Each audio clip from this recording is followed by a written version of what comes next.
welcome to How to Deal When the Shit Gets Real podcast. I'm Rihanna. And I'm Connie. Today we're here with Angie Hawkins. So Angie, how do you deal when the shit gets real? But just tell us a little bit about yourself. Well, how I dealt when the shit got real is I wrote a book.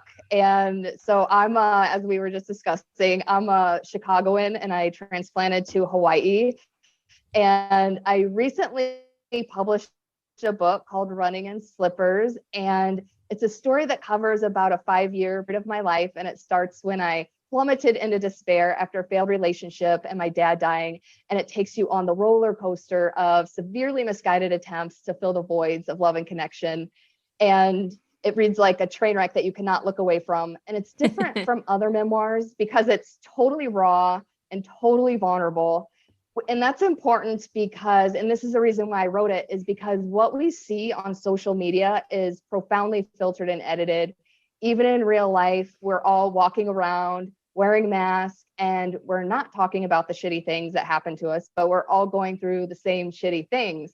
And the reason is because vulnerability is terrifying. Like I had never talked about these things before because I wanted to seem like I had it all together and that I know what I'm doing in life, which I totally do not. But the truth is, like vulnerability works the opposite way that we think it does. So when we shine our flaws, it's actually relatable and creates a sense of connectedness. So my whole goal of writing the book was to encourage connection through vulnerability. I liked that. Yeah, I thought it was really funny. My girlfriend just had a baby and I've had a baby. And she was like, you make motherhood look easy. And I'm like, how would you know?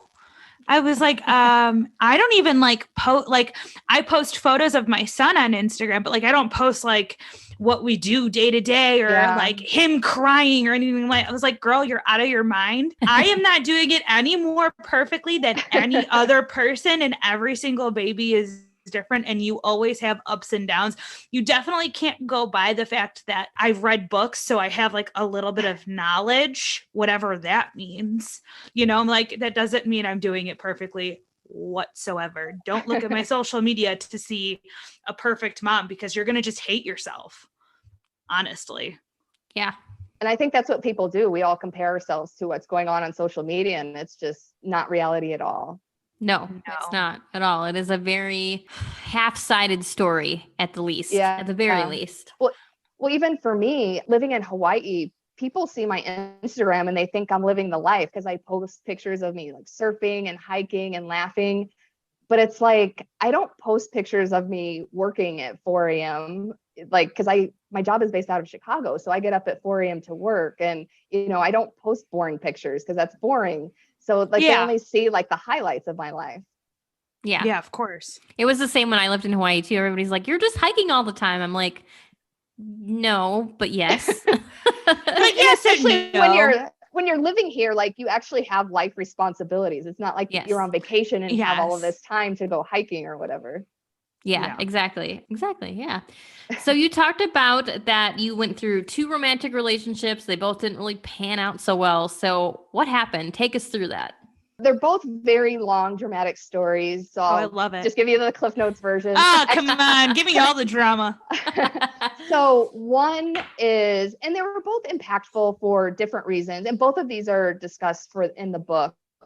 And these are the only 2 that are discussed in the book. There's others, but I think these are the most impactful. One was when I was living in Chicago. It was a very toxic, tumultuous, on and off, up and down, highs and lows. And I think a lot of us have been in those kind of relationships. And I think anyone who has can tell you that there's an inexplicable pull to that person. So even though that, you know, it's very unhealthy and you're not happy, like you just cannot leave. I later learned that's called a trauma bond. But so I was stuck in that for many, many years. And my self-worth going into it was not high to begin with. But after like years of, you know, like silent treatment and cheating, you know, my self-worth like just kind of hit a rock bottom. And again, it's a long dramatic story, but he eventually left me for someone else, which was obviously horrible, especially because it happened around the same time my dad passed away. So I had to grieve 2 things at the same time. But it ended up being a good thing because when I was in the thick of it, I couldn't see the forest from the trees. And so in the relationship, I always blamed all of our issues on him. And even though he did instigate a lot of it, when I was finally able to have that outsider perspective, I was like, oh shit, played a role in the dysfunction. You know, I was codependent, I was people pleasing, I was seeking external validation from him. I wanted him to change. I didn't accept him for who he was. And anyone who's been that honest with themselves knows how humbling it is. I first had those realizations, like I cried on the bathroom floor for like 2 hours because I was just so embarrassed and ashamed about not only how I had shown up in the relationship, but how I had shown up as a human being. But the good part about that was that helped me realize what I needed to change about myself to learn and grow, which I did, so that I could bring that version of me into other relationships. I'm nodding because I'm just thinking about myself too. Like I was in a narcissistic relationship at one point. Everything you said is dead on. You need to leave, but like you can't leave for whatever reason. And it's just, yeah. And then you look back on it and you're like, why? So much why? I know, it's so cringy. I know. And then I'm like, I keep telling myself, like, why couldn't I just walk away? But it's not that easy. No, it's easy to say that once you finally have. Exactly. When you're there, you're like, oh, I don't know, maybe. So what happened with the second relationship? The second relationship happened during COVID. In March 2020, when the stay-at-home orders were instated, the beaches were closed, the parks were closed, like hikes were closed, but the ocean was still open. Yeah, it was awful. And people would say to me like, oh, but you live in Hawaii. But it's like, yeah, but I can't enjoy it. The ocean was still open because the state doesn't have jurisdiction to close the ocean. Yep. So, and it's so bizarre that you even have to put that in a sentence. It is. It was they can't close the ocean, but they can close the beach. Like, what world were we living in? The whole situation was so awkward. Like you're like running to the ocean. Like I'm not supposed to be on the beach, but I could be in the water. Hold on. I should have taken pictures because it really was bizarre because like, and then there was a point where like you could be on the beach, but you could only be by yourself and you had to be social distance. Yep. And I remember one day I went to the beach. So there's like maybe 20 people on the beach, but they're all spread out. But it was like a huge party in the water and everybody's like, you know, and everybody else. And it's like, how bizarre. Yeah, but it's like, it was just so arbitrary, like how they designed the rules. Yeah. But anyway, COVID is how I learned to surf because I was like, oh, the ocean is open. So this is like the one legal way I can actually like enjoy nature. But like being from Chicago, I wasn't really an ocean person. I had taken surfing lessons the summer before, but I hadn't really kept up. So I didn't really know how to surf. So the gentleman who I had taken surfing lessons from, I will call him Ozzy because that's what I call him in the book. That is not his real name. So I texted Ozzy, my surf instructor from the summer before, and I was like, hey, can you teach me how to surf during COVID? And he was down. So we meet up to surf in March 2020. And the first time we went surfing, he told me that his wife, who was from New Zealand, that she had moved back to New Zealand because of COVID, because it was safer. Whatever reason he gave me seemed reasonable. So, but as we started surfing together, because it was really the only thing to do, like we developed a friendship. And then as we became friends, he confided to me that the reason she had moved to New Zealand is because they were separated, but they hadn't announced it to anyone until she was moving back, blah, blah, blah. And he led me to believe they were getting divorced when she was coming back without actually using the word divorce. So it turned into a romantic relationship and it seemed kosher to me. And then 6 months later, she actually came home. And that's when he revealed to me that they had to stay married on paper for 2 more years so that she could get her citizenship. So he proposed a plan to me to be married on paper with her and then be in a relationship with me. Oh, he's playing you like nobody's business. Yeah. So it was interesting. Well, it was interesting because that was news to me because again, like he had never used the word divorce, but he had led me to believe that. And then when we had that conversation, I was like, oh, that's why he didn't use the word divorce because he was like manipulating his words. But it was interesting because I had like done the learning and growing, I now had self-worth. So I was like, no, I don't want to be your side chick. And I'm not interested in being in a relationship with someone who's married. But I still had more things to work on because I had very weak boundaries. So I told him that, and he didn't respect my boundary and he kept pursuing me and I didn't enforce my boundaries. So it ended up very badly. Let's just say that's another long dramatic story. But like in hindsight, it's like, if I just would have enforced my boundary and said no, which admittedly it was hard at that time because this was during COVID. So like he was the only person, one of the few people I was hanging out with in person. I wasn't seeing a lot of my other friends and we were hanging out every day. So in my mind, it was just really hard to let go. But in hindsight, I just should have like bit the bullet basically and let it go. So that was another enlightening experience for me because I realized like how horrible my boundaries were. So it was another learning and growing experience for me. Yeah. And that's hard too. They are. Boundaries are hard to set. And like you said, it's one thing to set them, but then it's another thing to enforce them. Yes, because I had gone, like, I didn't even know what boundaries were until I was like 35. I read this book. I think it's called Boundaries. I don't know if you've read it, but it's like an amazing book. And that like opened my eyes because I had never been taught boundaries. So I had been working on my boundaries and I thought I was doing good by setting them. But then I realized, oh, I'm not enforcing them. Yeah, which is basically not having a boundary to begin with. Yeah, because you have to do both. I know. I feel like having a baby is teaching me to like enforce boundaries, especially with like parents, because I'm so used to being like, yeah, sure, whatever you want. But now I have a little one. So it's like, no, it's actually not whatever you want. I have a baby to take care of. That sucks. Yeah. Like, I know you want me to do everything, like, especially like it's really bad with my mom because I love her so much. Yeah. Because like, she always wants me to do this X, Y, or Z. And it's like, well, I can't. Like, I know I used to do everything for you, but I can't do that. Like, I would go over to her house and set up her whole house for Christmas and decorate it for you. Yeah. And it's like, well, I can't do that anymore. I have to decorate my own house. And that's going to be hard enough with a 6-month-old. So how am I going to do it for you as well? I have to say, you got to do it on your own. You got to figure it out. Yeah. And something like that's still hard to say. Yeah. It is. Well, and my mom does not take well to change. I have really, especially around Christmas time, she's not good with change. She has tried to keep us opening up gifts at like 8 a.m. at her house like we did when we were children. She kept it for as long as she could. She still wishes we could go back and do that. And it's like, nope, sorry, we can't do this anymore. It's not practical. Well, and that's another part of boundaries, because like if you're like set in a pattern, it's even harder to get out of that. Oh, yeah. Yeah. And she's like, but we've been doing this forever and I want my kids back. It's like, sorry, we're all grown up now. So you talked about losing your dad, which I can't even imagine at this point right now. So how was it losing your dad and how did you learn to cope with that? Yeah, so losing a parent is unlike any other loss that you will ever have in your life. I can't even begin to describe it. And for me, it was exacerbated by the fact that we hadn't really talked much in the 10 years prior to him passing.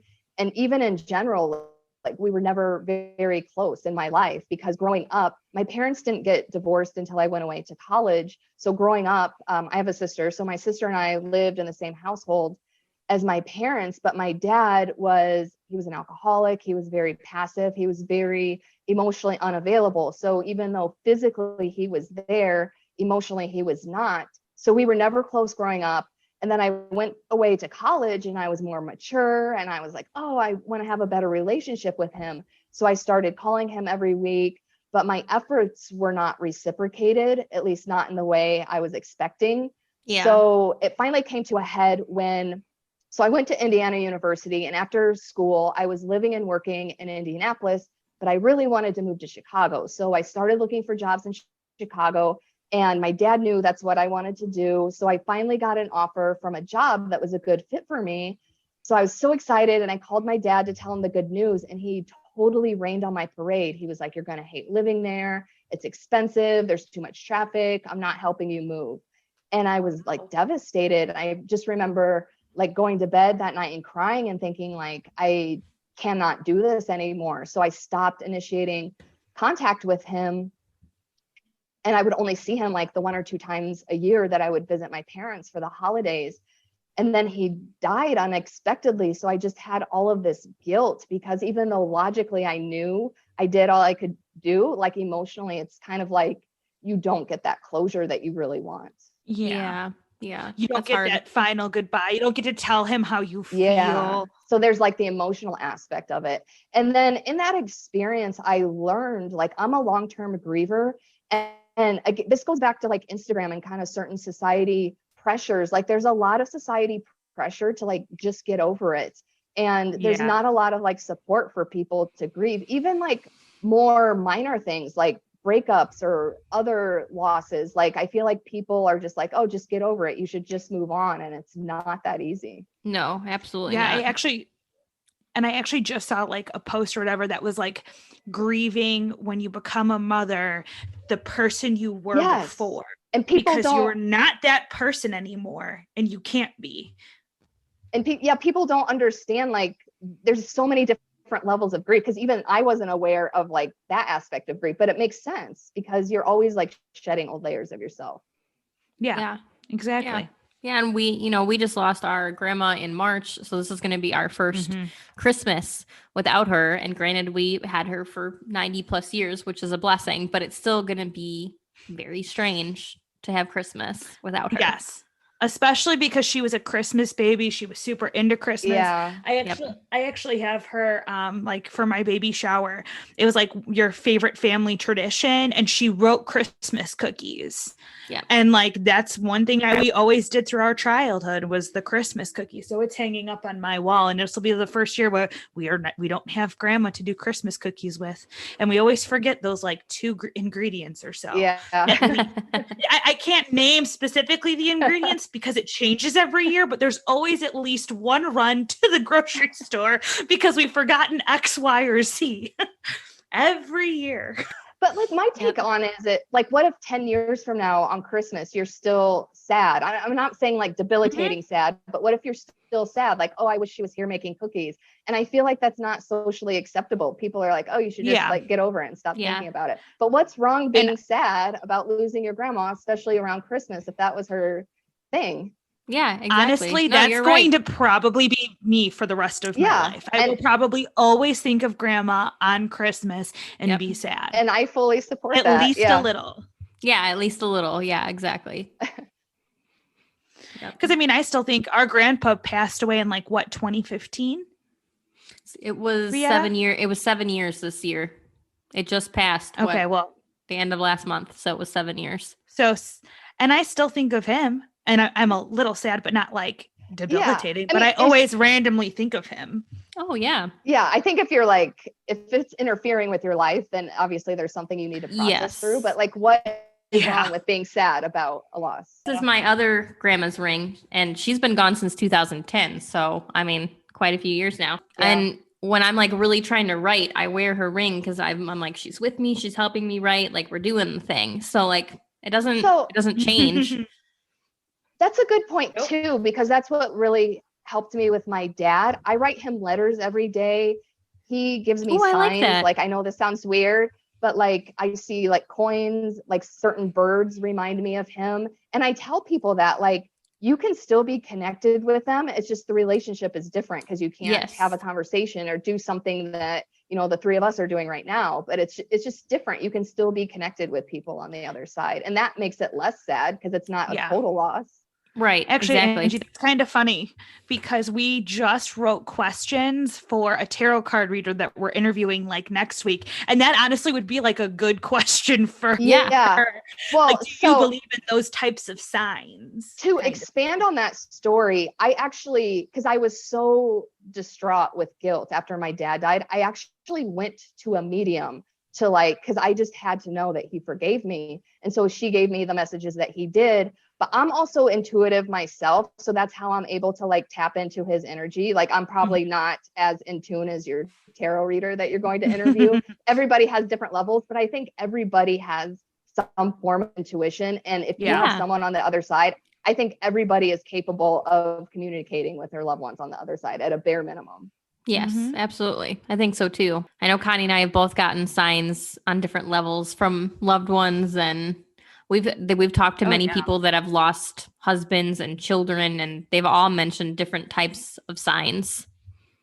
I know. And it sounds like so woo-woo, but it's like when it happens to you, you just know, like, because I have a friend, her sister passed away. I think it was like the year after my dad. And one time she saw a rainbow, but she was like, I just know that was my sister. And I'm like, yeah, then it was, if you know it was her. Yeah. Yeah. Yeah. Absolutely. Hummingbirds always remind me of my other grandma. Whenever I see a Mm. hummingbird, I'm like, that's her. She's a hummingbird. Honestly, like being in communication with him, because, and again, through doing that, because he was never available for me on this side, but like on the other side, like he protects me. Like, and again, like when I see signs, it's just a sign. Like I may see a bird and I'm like, oh, that's dad. So he's not like giving me specific messages, but I know he loves me and is protecting me. So, and again, like I still had to go through the grieving process, but just knowing like what his true soul was, because his soul here was masked by addictions. And we all have that issue because we have the ego on this side. But I know what his true soul is. And that's why I think it's so, I know it sounds woo woo, but that's why I think it's so important for people to still have that relationship with their loved ones on the other side, because it's like they still love you and I'm protecting you. I don't see it as a loss at all. But again, that doesn't mean you don't grieve. But a big part of what got me through my dad passing is I had taken a 20-year hiatus from writing. And I actually took a sketch comedy writing class at the Second City, Chicago, when I was living in Chicago. And it was so much fun. And because again, like my boyfriend broke up with me and my dad died like at the same time. So I was hit pretty hard. So this like sketch comedy writing class saved my life. And I ended up, the entire program, there's levels 1 through 4, which anyone can take. And then you can apply to be in levels 5 and 6, which your class writes and produces a show that's performed on the Second City stage. So I ended up going through the entire program, which takes like a year. That's so I cool. contribute that a lot to helping me grieve, because it was like the only, for several months, probably like 4 to 5 to maybe even 6 months, that was like the only time during my week that I was like smiling and laughing. Well, and then you also talked or mentioned to us that you had actually reached a point where you didn't want to be on this earth anymore, which I'm sure is a hard and detrimental point to reach. So what pushed you to that point, and then what brought you back? It's a good question. So it was a culmination of a lot of growing up. So I explained how it was with my dad, but my mom was also very emotionally unavailable. That being said, my sister and I, we had all of our physical needs met. We had a roof over our head. We had clothes on our backs. We went to school. We weren't rich, but we weren't poor. So we had our physical needs met. We just didn't have a lot of our emotional needs met. So as a consequence, I grew up with several emotional issues, one of which I always had this inherent belief that I'm not important and I don't deserve to be loved. So that, of course, attracts people, places, and things that reinforce those beliefs. Yeah. So then it's just even more ingrained. So then I had the acute stress of my boyfriend breaking up with me and my dad dying. And that started like a 3.5-year cycle of just like constant like hardship and obstacles, because after that event, it led me to make changes in my life, which one of those was moving to Hawaii, which I know sounds great on the surface, but I moved from Chicago to Hawaii. That's like moving to a different country. Yep. The culture is totally different here. So that was a huge adjustment. I had a really hard time making friends when I moved here. I bought a condo immediately when I moved here because that was my way of being committed to the decision. But that's obviously very stressful to buy a home, especially like when you're new. And then like a month after I closed on my condo, it flooded. So that was stressful. And then I had a lot of job stress because like right after I moved here, well, prior to me moving here, we got a new CEO at my job. And for a while, he was like cleaning up layers of management. And when I first moved here, he was cleaning up the layer of management that I reported up into. So for like a year and a half, I thought for sure I was getting laid off from my jobs. So I had the job stress. And then that led into COVID and the uncertainty and the restrictions. And then I did have like that bright period with that relationship. But then, and so this kind of gets into more of the drama of that relationship, because we were in that wishy-washy phase because I didn't have boundaries.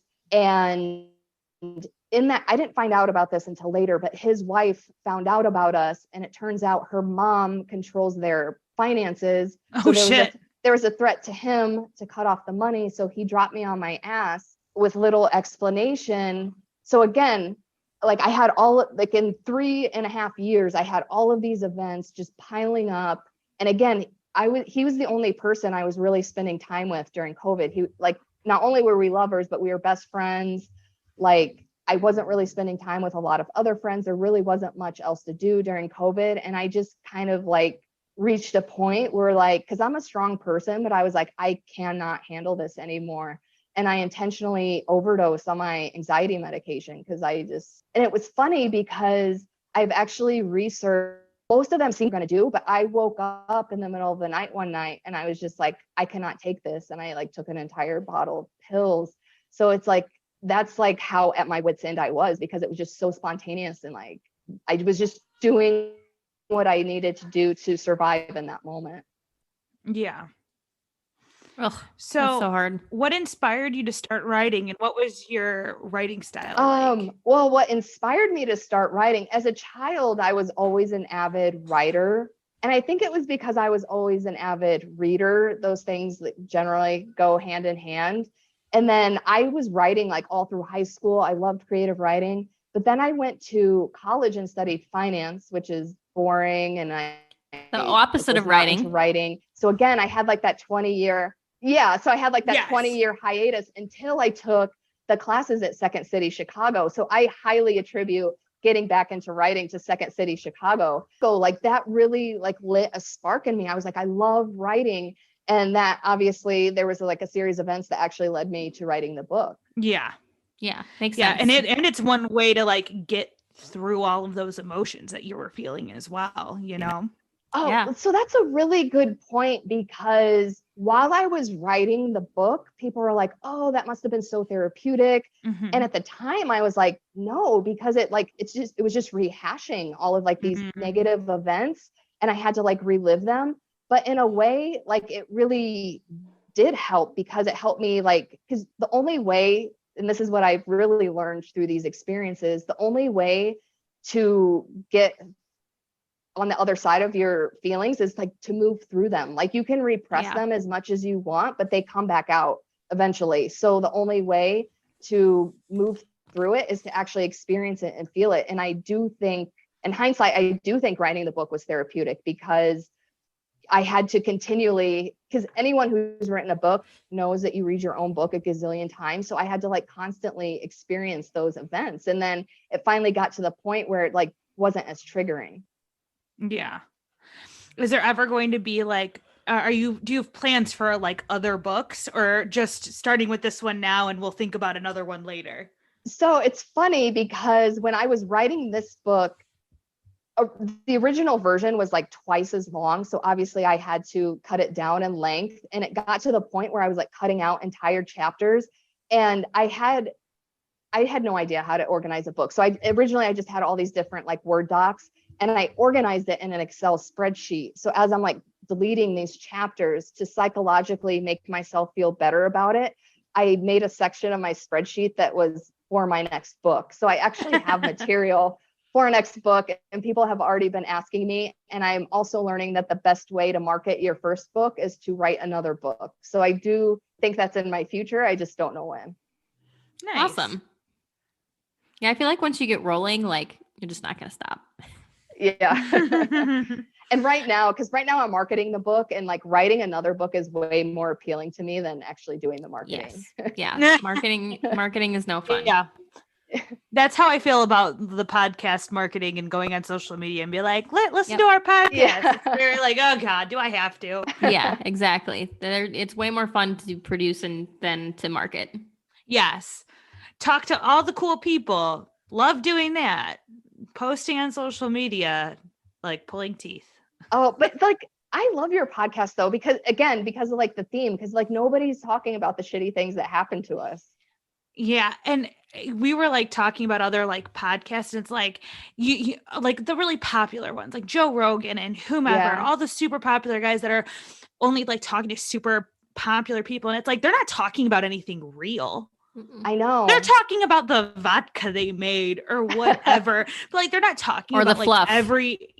or everyday struggles. Like, no, that's not what's being produced out there. Yeah. And not I get disappointed sometimes, like reading memoirs like, I probably shouldn't be calling anyone out, but I was really disappointed. And this one just like came to my mind when you were like giving that example. Michelle Obama, like hers was like so perfectly polished. And I'm like, where are your feelings? Where are your struggles? Like that's the stuff I like to read about. Yeah, it's like you've made this a little too shiny. Yeah. Yeah, you don't seem like a human. Tell us right about now. the time you were pissed about Barack being Yes. president. Come on, there had to have been times, man. There's no way that your presidency and being a family was just absolutely perfect. I know. And she is in a tough place, and I get it, but I don't like reading about it. Yeah, you wanted the tea. You wanted the tea. I want the juice, yeah. Yeah. Do you have any advice for anybody who might be dealing with those depressive thoughts and feelings? Yeah, that's a good question, because I definitely do think there are good short-term solutions in having a trusted friend or family member. And I say trusted because I've learned from my own experience, some people don't take you seriously. Like if you truly tell them that you're feeling suicidal, some people don't take that seriously. So it is important to find someone trusted. There's also the new like 988 suicide hotline. So it operates more like a 911 type number. And I think those are definitely good short-term solutions, because I get it. Like you're in your feels, like you get in those like ruminating circular thoughts, and you just need someone outside of you to like snap you into reality, basically. But I don't think those are good long-term solutions, because like if you've called the number before, you're calling it now, you'll probably call it again. So like you need the tools to deal with it yourself. So I definitely recommend getting professional help. For me, traditional therapy has not been useful for me. I have a personal coach that I've been working with, but he's given me the tools for me to pull myself out of those situations. And that's not saying I never have to talk to someone else or rely on something externally, but like I'm to the point where like I don't even get to these like ruminating, circular thoughts. Like I can catch myself before that. So it's important to have the tools yourself so that you're not always relying on something outside of yourself, because shit does get real. So yeah, absolutely. absolutely. I don't remember who said this to me, but somebody was like, they went through therapy and they were just like, and now I've had enough, because we aren't going any further. We've gone as far as we can, and now we're literally just talking about the same stuff. Yeah, that's how I felt in therapy. So I have to stop. And I can't remember who was telling me this, but somebody was. And I can kind of understand that, like at a certain point, if I don't have the tools, like we haven't really gotten any further. Like we've gotten to a certain point and we haven't been able to push past this point. Like I kind of get that, Well, like, there I can are see that a lot being of really, and there are therapists too that their actual point is to get you to a point where you don't need them anymore. Yeah. So I think that's another thing, like, because you have therapists that are like milking their time, and then you have therapists who are like, I'm teaching you how to fish. Right. Exactly. You just need to find the right one. And it's good that your friend had the awareness to know that it wasn't going anywhere, because I think people are like, oh, this must be helping me somehow, or like they don't realize they're kind of stuck in that loop. I honestly don't even, like, I wish I remember who, because like, that actually, you don't remember. like, I just you know what I mean? Friends. Yeah. Well, no, I'm pretty sure. I'm sure it was a friend. I'm just like, man, who was it? You when it gets stuck in your head, you're like, there was somebody. Who was it? Yeah. But that's okay. And like, nobody needs to know their name, so it's fine. No. And like, I'm just saying, because I know like my therapist, like at a certain point, she's like, I think you're good. Like if something happens, you need me, of course, reach out. Like if something, like I'm here, but as far as seeing me every week, you don't need to. So, and I consider that a good therapist. Yeah. Yeah. Well, and we had she weaned me off too. I shouldn't just say like every week and then she just cut me off. It was like every week, and then it was every 2 weeks, and then it was once a month, and then she was like, you're good. That's nice and gentle. Yeah. Yeah. She didn't just throw me to the wolves. Like, you're good now. Have fun. Bye. Peace. So, and now for something fun, what is your favorite hike on Oahu? I want to know this answer. So favorite is we're probably using different definitions, because my new favorite hike, I just did this for the first time in June. It's the Three Peaks hike on the windward side. Do you know that one, Rieta? Yeah, I did Olamana. Yep. Did you do all 3 peaks? Oh yeah. Yeah, so I did all 3 peaks, and as you know, like the 3rd peak is like totally dangerous and terrifying, but it's like the sense of pride and accomplishment about doing it, because most people only do the first 2 peaks because the 3rd one is so ridiculous. But I was like, yes, I finally did I it. have a permanent dent in my butt from where I bounced. I fell and bounced on a rock on the 3rd peak. Yeah. Oh, no way. I would have had a heart attack. I'm pretty sure my friends did. It's a good thing I have cat-like reflexes, or I probably would have gotten really hurt. I stuck my foot out and stopped by a tree, but I have a permanent reminder that I survived on my butt. The funny thing about the 3rd peak, like the view from most people only do the 1st and 2nd peak, but the view from the 2nd peak is like the best view. Cause I got to the 3rd peak and I'm like, really? We went through all of that for this? Like, obviously, did you take a picture? But I don't know if it's still there, but did you take a picture by like the sideways, like little tree branch? Cause that gives like this really cool view. Oh, like right before you go on the 3rd peak? I think it's in between the 1st and the 2nd, if I remember right. Then no. But I have someone, so a girl, because I went with this hiking group and a girl went ahead of me. You know, the section on the 3rd peak, it's like you're on the ridge, it's almost totally vertical. There's no hand or footholds, and you're only reliant on the rope that who knows who tied, who knows when. Yeah, that who knows how long it's been there. Yeah. Yep. I do have a picture of me on that because the girl who went ahead of me took a picture of me. So I have proof. My heart hurts just hearing this. I'm like, oh God. I just remember in that moment, like my heart dropped to my stomach. And then I'm like, okay, if this is how I die, then this is how I die. Yeah, that was pretty much me too. It was my birthday. My friends took me for my birthday. So I was like, is this I went how the I day go out? Before my birthday. Yeah. See? I was like, if this is how I go out, oh well.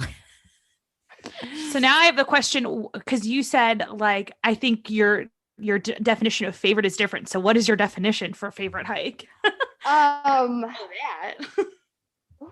that's a good question. Because there's this other hike, Cocoa Head Crater. It's my favorite because I don't know. I like have the most memories from it because I've done it with friends. I've done it alone. I've done it. The stairs? Like I did it like, yeah, the stairs. Like I've done it like no. when I've been depressed. I've done it when I've been happy. So I just feel like there's so many memories. I did Cocoa Head once and never again. Oh, really? Yep. And I just like the exercise. Cocoa Head was not my fan. I don't know. Like when did you move? They just redid all of the stairs. So they were doing it now. Okay. Yeah, they were redoing it while I was there. I think they finished it right before I left because I just moved here in February, so I just left. Oh, okay. Yeah. Yeah, that was a one and done for me. I did like 65 hikes, I think, while I lived there.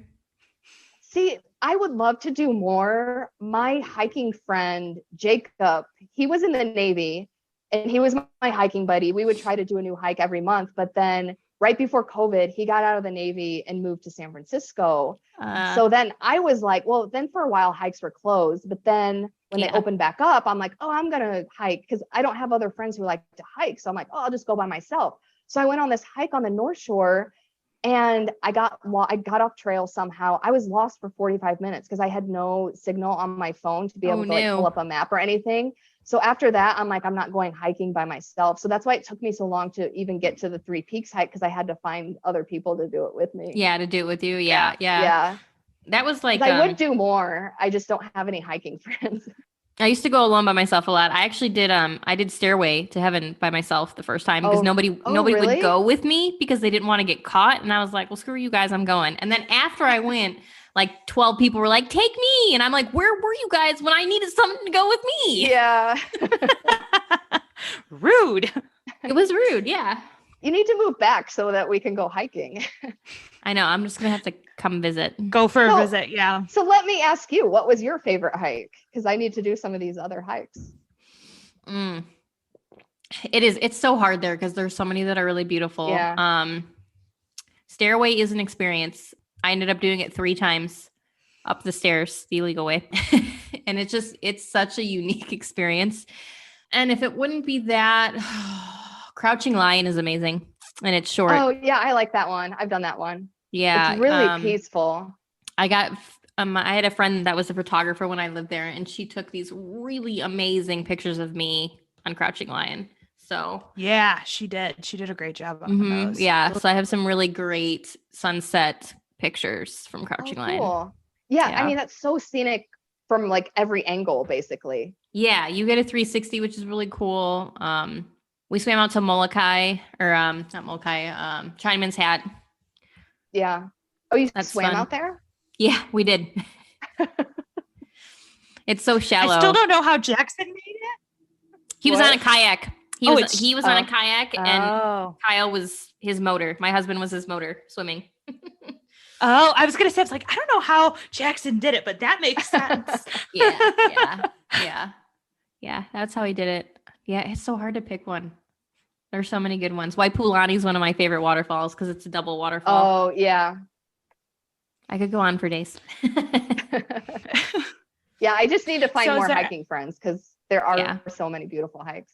There are. Yeah, go on Facebook. You can find everybody on Facebook for There hiking is, friends yeah. or Instagram.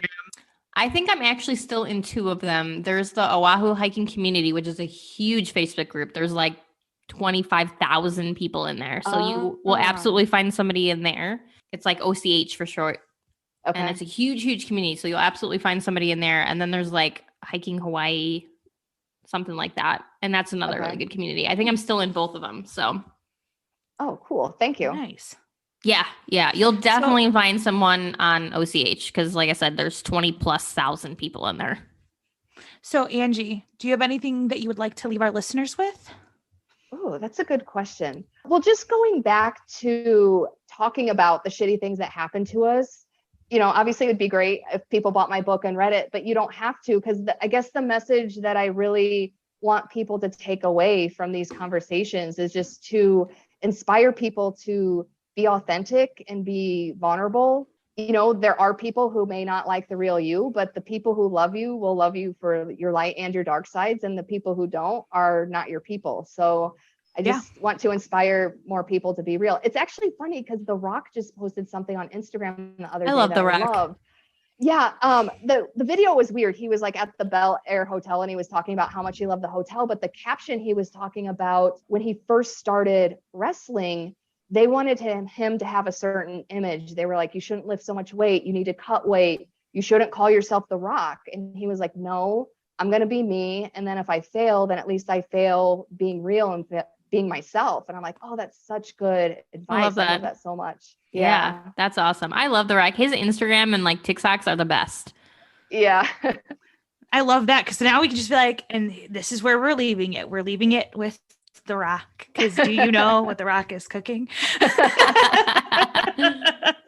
Well, thank you for joining us, Angie. And this is How to Deal When Shit Gets Real. And we will see you guys at the next episode. Don't forget to rate and like and all that BS. But we appreciate it if you did do all that stuff. So see you guys next episode.